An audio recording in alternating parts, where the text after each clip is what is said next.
আর কেউ ভেতর থেকে। অনেকেই হয়তো আপনাকে চেনেন, কিন্তু খুব কম লোকই আপনাকে বোঝেন। ভালোবাসা হলো পৃথিবীর সবচেয়ে সুন্দর জিনিস। এটাকে দেখা যায় না, ছোঁয়া যায় না, এটাকে শুধু হৃদয়ে অনুভব করা যায়। শ্রীকৃষ্ণ বলেছেন, রাগ করা একটি খারাপ জিনিস নয়, তবে যেখানে সেখানে নয়, প্রয়োজনে দেখাতে হবে। অন্যথায় অন্যায়কারী জানবে না যে সে অন্যায় করেছে, না হলে সে সর্বদা আপনার সাথে এমন আচরণ করবে।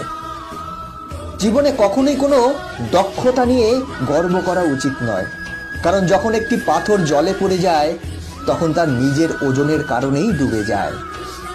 জীবনে দুটি জিনিস গোনা বন্ধ করুন, নিজের দুঃখ এবং অন্যের সুখ, তাহলেই জীবন সহজ হবে।